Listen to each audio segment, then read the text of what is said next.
샬롬. 오늘도 하나님 말씀 앞에 나오신 여러분 환영합니다. 우리 함께 기도하겠습니다. 하나님, 오늘도 우리에게 귀한 하나님의 말씀을 주시니 감사합니다. 이 말씀 안에서 하나님께 얻을 소망과 용기, 확신 이 순간부터 주실 줄 믿습니다. 주여, 말씀을 듣는 가운데에 깨닫게 하여 주시고 알게 하여 주시고 믿어지게 하여 주시옵소서. 성령 하나님, 우리를 불쌍히 여겨 주시고 알려 주시옵소서. 예수님의 이름으로 기도했습니다. 아멘. 오늘 함께 살펴볼 말씀 베드로전서 4장 7절에서 12절. 베드로전서 4장 7절에서 12절을 함께 살펴보도록 하겠습니다. 오늘도 성실하시고 신실하신 우리 주님을 찬양합니다. 그분은 오늘도 여러분을 위해서 구원의 그 길을 여러분이 잘 걸어갈 수 있도록 지금도 일하고 계신 줄 믿습니다. 오늘 본문 중에 우리가 7절을 어제 살펴봤는데 그 7절을 다시 한번 살펴보면서 오늘 본문을 시작하도록 하겠습니다. 만물의 마지막이 가까이 왔으니 그러므로 너희는 정신을 차리고 근신하여 기도하라. 여러분, 베드로는 우리의 인생길의 가장 중요한 기점이 무엇이다 라고 어제부터 계속 말하고 있습니까? 아니, 베드로전서 전체에서 말해주고 있습니까? 나그네 인생이다 말하면서 우리의 중요한 기점은 마지막 날 하나님이 심판하실 그 날이다 라고 말해주고 있습니다. 또한 예수님은 그 전에 우리에게 오셔서 그날이 가까이 오고 있다 라고 말해주시러 이 땅 가운데 오셨습니다. 그렇습니다. 이 두 가지 지점, 이것은 우리에게 너무나 중요한 기점입니다.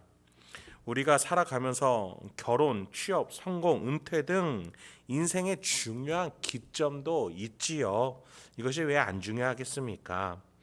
그런데 우리에게 가장 영원하고 우리의 근원적인 회복을 가져다 줄 수 있는 기점은 바로 마지막 날이 온다는 것과 그것을 위해 미리 말하러 이 땅 가운데에 오신 예수님이 오셨다라는 것.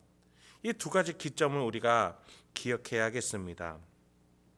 그렇습니다. 우리는 그 사이에 2022년을 살아가고 있는 것이죠. 여러분, 노후를 준비하는 사람은 노후의 기점을 바라보면서 사는 사람이죠. 대입이라는 기점으로 사는 자는 대입 시험을 준비하면서 살아갑니다. 가정을 기점으로 삼는 자는 출산을 특히 기점으로 삼겠죠. 그런데 가장 중요한 기점, 마지막 날을 향해서 살아가는 자는 무엇을 하며 살아갈까요?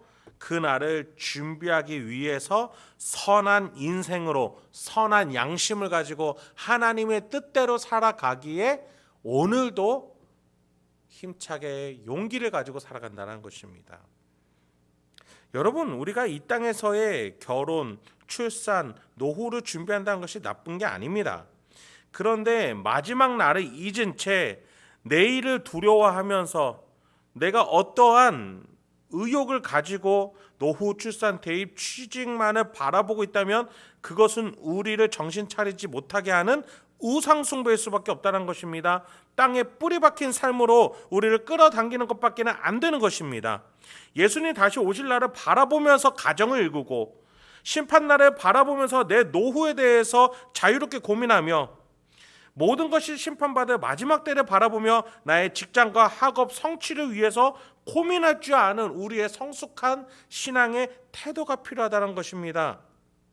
그래서 베드로는 마지막 날을 향해서 가정생활, 직장생활, 노후생활, 학업생활 등을 고민할 때 중요한 덕목을 하나 가지고 고민해야 된다라고 말해줍니다. 8절부터 10절입니다. 무엇보다도 뜨겁게 서로 사랑할지니 사랑은 허다한 죄를 덮느니라. 서로 대접하기를 원망 없이 하고 각각 은사를 받은 대로 하나님의 여러 가지 은혜를 맡은 선한 청지기 같이 서로 봉사하라. 그렇습니다. 우리가 어떠한 기점을 가지고 살아가든 그것은 중간 과정일 뿐이에요. 우리가 잠깐 거쳐가는 휴게소요 우물일 뿐입니다. 우리가 거기에서 영원히 살지 않아요. 우리는 그곳에서 사랑하기 위해서 거쳐갈 뿐입니다. 그 사랑의 단계를 거쳐갑니다. 사랑의 출산, 사랑의 가정, 사랑의 결혼, 노후, 사랑의 취직, 학업, 거칩니다. 그것은 그거대로의 목적을 가져서는 안 됩니다. 그러면 우상숭배죠.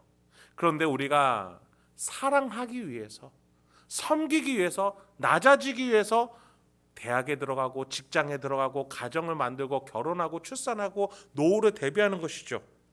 그렇게 사랑하면은 과정 가운데 베드로는 뜨겁게 서로 사랑하라 라고 말해줍니다. 그 사랑은 무엇을 덮는다라고 말해요? 허다한 죄를 덮느니라. 그래요. 우리는 이 선한 인생을 살아갈 줄 알아야겠습니다. 여러분, 예수님이 오신 그 기점이 우리에게 중요한 기점이다라고 말씀을 드렸어요. 하나님이 예수님을 보내실 때에 이 예수님이 이 세상에 오신 목적이 무엇이었습니까? 우리가 마지막 날을 어떻게 준비해야 되는지 시험 예제로, 힌트로 예수를 보내주신 거예요. 이렇게 살아가면 심판 때는 무사히 넘어갈 수 있다라고 말이죠. 그렇습니다. 하나님은 시험 문제를 예수 그리스도를 통해서 다 보여주신 거예요. 다 알려주신 거예요. 정답까지 알려주셨어요. 예수를 보고 따라 배우고 행동하고 믿으면서 마지막 날 그 시험을 준비하라고 말이죠. 뜨겁게 사랑했던 예수 그리스도, 목숨을 잃기까지 끝까지 사랑했던 예수 그리스도를 따라서 살아갈 때에, 이것을 믿을 때에 우리는 마지막 날에 명예와 승리와 영원한 생명을 얻을 줄 믿습니다.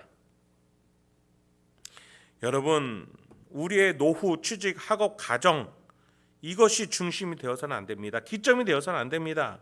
그곳은 거쳐가는 분기점일 뿐이에요. 휴게소일 뿐이에요. 예수를 따르는 뜨거운 사랑으로 거쳐가는 과정이 있는 것입니다. 그곳에서 우리는 타인의 죄를 용서해주는 사랑, 서로를 향해 원망보다도 대접하고 돌보는 그 사랑, 각자가 받은 은사와 달란트, 여유가 있는 것들로 섬기는 그 사랑으로 그 시간을 살아내야겠습니다. 이것이 예수님의 삶이셨기 때문이에요. 마지막 날을 향해서 이렇게 예수를 따라 살아가라고 예수님이 우리 가운데 모델링으로 먼저 와주신 거예요. 특히 구약 성도들은 이 모델링을 보고 싶었지만 보지 못한 자들이었습니다. 그러나 우리는 신약 시대로서 얼마나 큰 계시와 은혜를 받은 것입니까? 베드로는 이러한 삶이 선한 청지기 같다라고 말해주고 있어요. 여러분, 청지기는 뭐 하는 사람이에요? 주인의 것을 잠시 맡아 관리하는 사람이에요. 그런데 그냥 관리합니까? 창고에 넣어두고 그냥 마는 겁니까? 아니죠. 녹슬지 않도록 기름칠해주고 시동도 걸어주고 쓸고 닦으며 빛나게 관리해야 됩니다. 그래서 써야 됩니다. 가끔 사용해줘야 돼요. 여러분, 그게 우리 인생이라는 거예요. 인생이라는 것을 꽁꽁 싸매두고 가만히 두는 것이 아닙니다. 사랑이라는 것으로 잘 굴러갈 수 있도록 작동시켜야 되고 써야 됩니다. 그게 청지기로서 우리가 우리 인생을 맡은 바 본분을 다하는 것이에요. 노후에서 사랑하고, 취직해서 사랑하고, 출산해서 가정에서 사랑하고, 학업으로 사랑하는 것, 그것에서 성공하는 게 목적이 아니라 그곳 안에서 사랑하는 것이 우리 청지기 인생의 본분이라는 것이죠. 그렇게 우리는 인생을 살아가면서 사랑의 현장을 넓혀가는 것이고, 마지막 날에 천국에 다다를 때는 우리가 군데군데 만들어 놓은 그 사랑의 현장을 하나님께 올려드리면서 천국을 만들 재료들로 드리게 되는 것입니다. 마지막 11절입니다. 만일 누가 말하려면 하나님의 말씀을 하는 것 같이 하고, 누가 봉사하려면 하나님이 공급하시는 힘으로 하는 것 같이 하라.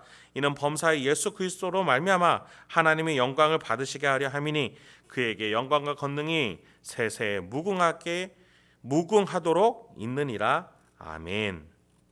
베드로는 각자가 맡은 영역에서 자신의 것을 위한 삶이 아니라 하나님의 전달자로 살으라고 말해요. 말씀을 전하는 자는 하나님의 말씀을 전해야지 자신의 생각을 전하지 말라라고 합니다. 봉사하는 자는 자신의 힘으로 전달해서 돌려받으려고 하지 말고 하나님이 거저 주신 은혜를 흘리는 자로서 전달하라라고 말해줍니다. 하나님이 공급해 주시는 그 힘을 전달하라고 말이죠. 그렇습니다. 여러분, 우리 인생길에서 우리 각자의 그 영역에 우리는 하나님이 주신 은혜와 구원과 복음과 힘과 능력을, 소망을, 확신을 전달하러, 사랑하러, 섬기러 나아가는 우리네 인생길인 줄 믿습니다. 그게 아름답고 선한 인생이지요. 여러분, 하나님께서는 우리를 교회 안에 있게 하셨어요. 이 교회는 예수 그리스도예요. 하나님의 아들이에요. 그래서 우리는 교회 안에서 자신의 직분과 소임을 다하면서 아들 안에, 그리고 아버지 안에 있게 되는 거예요. 아버지와 아들 안에 있으면서 우리가 주인 노릇을 할 수는 없어요. 나의 것을 챙겨서는 안 돼요. 아버지와 아들 안에서 뜨거운 사랑으로 우리는 전달하는 자예요. 흘리는 자예요. 그렇게 우리가 예수를 따라서 뜨겁게 사랑함으로써 우리는 마침내 하나님이 자랑스러워하는, 영광받는 인생이 되는 것입니다. 마지막 날에 아버지를 닮은, 또 맏형 예수를 닮은 뜨거운 사랑을 가진 아들이요 상속자 된 우리가 되길 소망합니다. 그 인생, 우리가 저 천국에서 하나님이 저와 여러분 함께 높이시는, 그래서 함께 끌어안고 형제로서 하나님의 높임으로써 영광 받을 수 있는, 그래서 하나님께 자랑이 되고 하나님 또한 영광 올려드릴 수 있는 저와 여러분의 인생 되길 소망합니다. 함께 기도하겠습니다. 하나님, 오늘도 우리에게 귀한 하나님의 말씀을 주시니 감사합니다. 이 말씀을 통해서 오늘도 내가 흔들리지 않고 살아가게 하여 주시옵소서. 넘어지더라도 다시 일어날 수 있는 소망을 허락하여 주시옵소서. 내가 어떻게 살아야 되는지, 왜 살아야 되는지, 무엇을 향해 살아야 되는지 이 말씀 속에 깨닫고 이것을 중심으로 삼아 하나님을 향해서 살아갈 줄 아는 인생, 천국을 향해서 담대하게 달려나갈 줄 아는 인생이 될 수 있도록 주여 인도하여 주시옵소서. 주님, 오늘 우리 성도님들 삶 속에, 일상 속에 또 많은 처리해야 될 것들과 결정해야 될 것들이 있습니다.